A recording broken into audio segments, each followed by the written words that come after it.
Елімізде электронды темекі нарығы бақылауға алынбақ қазір. Хош иісті түтікшелерде цифрлы таңбалау жұмыстары жүргізіліп жатыр. Содан кейін электронды темекінің техникалық регламенті бекітіліп, оған қатысты заң нормаларында талаптар, шектеулер мен жауапкершілік жағы туралы анық жазылатын болады.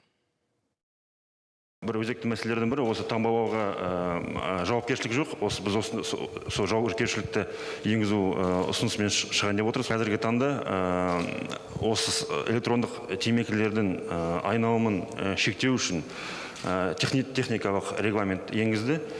Электрондық темекілерге талап деген мемлекеттік органдарда келісуде жатыр. Айта кетейік, жақында қабылданған денсаулық туралы жаңа кодексте қуат көзіне қосылатын темекі кәдімгі шылыммен теңестірілген болатын. Себебі елде сұранысқа ие түтікшелер денсаулыққа зиян әрі никотинге тәуелді етеді. Сондықтан құзырлы органдар Қазақстанда электрондық темекінің өндірісі мен айналымын бақылауға аламыз деп отыр.